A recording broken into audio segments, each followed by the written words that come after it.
Hi hello வணக்கம், happy Sunday. யாரை நம்புவது? கமர்ஷியலாக போயிட்டுருக்கு இந்த உலகத்தில். நிறைய விஷயங்கள் நம்ம மனசு நோகடிக்கிற மாதிரி நடக்கிறது நம்ம எல்லாருக்கும் தெரிஞ்ச விஷயம். பழி வாங்கிறது, பொறாமப்படுறது, நம்பிக்கை துரோகம், இந்த மாதிரி நிறைய விஷயங்கள் நம்ம லைஃப்பில் நடந்துகிட்டு தான் இருக்குது. ஒவ்வொருத்தருக்கு வாழ்க்கையிலையும் ஒரு விதத்தில் அது நடக்க தான் செய்யுது.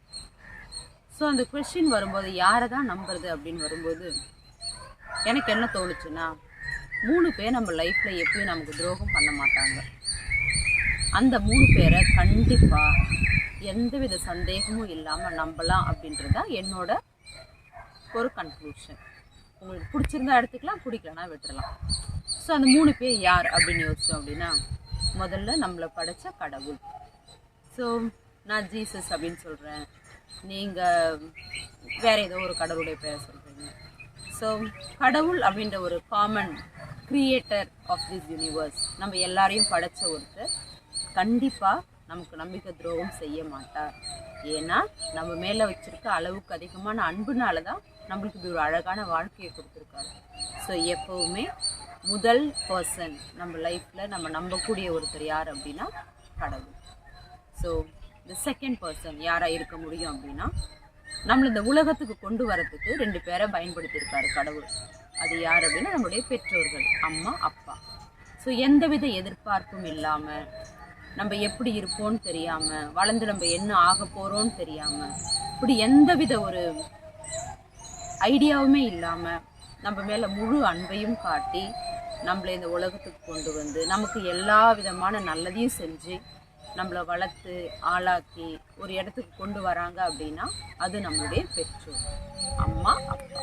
ஸோ அவங்க கண்டிப்பாக நம்மளை எந்த விதத்துலேயும் எந்த காலத்துலேயும் ஏமாற்றவோ பழி வாங்கவோ நம்பிக்கை துரோகமோ செய்ய மாட்டாங்க.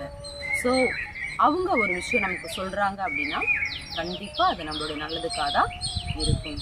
எப்படி கடவுள் நம்ம மேலே முழுசாக ஒரு அன்பு வச்சு நம்மளை இந்த உலகத்துக்கு அனுப்பினாரோ, அதுக்கு ஈடான அல்லது அந்த அன்பை ஃபுல்ஃபில் பண்ணுற விதமாக கண்டிப்பாக நம்மளுடைய பெற்றோர் நம்மளை இந்த உலகத்தில் பாதுகாப்பாங்க. ஸோ பெற்றோர்கள் ஒரு விஷயம் சொல்கிறாங்க அப்படின்னா அதில் எந்தவித சந்தேகமும் வேண்டாம், முழுசாக நீங்கள் நம்பலாம். 3வது ஆள் யார் அப்படின்னு யோசிச்சோம் அப்படின்னா யாராக இருக்க முடியும்? கண்டிப்பாக நம்மளுடைய மனசாட்சி. நிறைய டைமில் பார்த்தோம் அப்படின்னு சொன்னால் நம்மளுடைய மனசாட்சி சொல்லும், இது தப்பு செய்யாத அப்படின்ட்டு.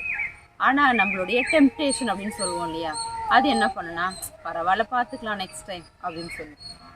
எப்போவுமே ஆழ் மனதில் ஒரு விஷயம் ஓடிக்கிட்டு இருக்கும், அதையும் மீறி தான் சில டைம் நம்ம என்ன பண்ணுறோம், தப்பு பண்ணுறோம், இல்லை தேவையில்லாத விஷயங்களை யோசிக்கிறோம். இந்த மாதிரி விஷயங்கள் நடக்கும்போது எல்லாமே நம்மளுடைய ஆழ் மனசு நம்மளை திரும்ப திரும்ப சொல்லிக்கிட்டே இருக்கும், இது வேண்டாம், இதை செய்யாத, இதை இப்படி செய், இதை அப்படி செய், இவங்க சொல்கிறத கேளு, அந்த மாதிரி சொல்லிட்டு.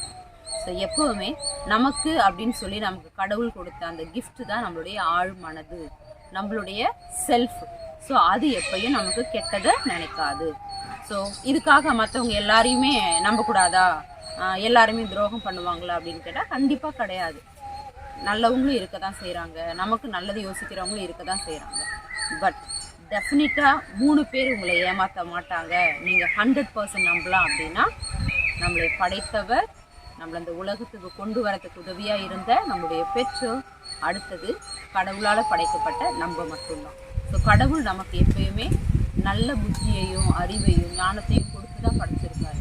அதை நம்ம என்ன பண்ணுறோன்னா இந்த உலகத்தில் இருக்கிற விஷயங்களில் ஸ்பெண்ட் பண்ணி நம்ம பொல்யூட் பண்ணிக்கணும், அவ்வளோதானே தவிர கடவுள் யாருடைய மனசுலையும் ஏமாத்துற குணத்தையோ திருட்டுத்தனத்தையோ இல்லை எந்தவித கெட்ட நடத்தையோ அவர் விதைக்கலை. நம்ம என்ன பண்ணுறோம், இந்த காலகட்டத்தை பயன்படுத்தி விதைச்சிக்கிறோம் நம்மளே. ஸோ அதை ரிமூவ் பண்ணிட்டோம் அப்படின்னா நமக்கான பெஸ்ட் அட்வைஸர் நம்மளாக தான் இருக்க முடியும். ஸோ எப்போவுமே கடவுளை நம்புங்க, மரியாதை வைங்க, எப்பயும் ப்ரேயரோடு இருங்க. அதே மாதிரி உங்கள் பெற்றோருடைய வார்த்தைகளை கேட்டு அவங்களுக்கு மரியாதை கொடுத்து நடங்க. உங்களுடைய செல்ஃப் ரெஸ்பெக்டை எப்பயுமே பெருசாக கன்சிடர் பண்ணுங்கள். ஸோ உங்களை நீங்கள் பெருசாக மதிக்கும்போது உங்களுக்கு எந்தவித தப்போ இல்லை இன்சல்ட்டும் நடக்காமல் நீங்களே பார்த்துக்குவீங்க. அது யாரும் உங்களை வந்து பார்த்துக்கணும்னு அவசியம் கிடையாது. Okay, stay happy. நம்பலாம் கடவுள், பெற்றோர், நான், என்ன, உங்களை. Happy Sunday.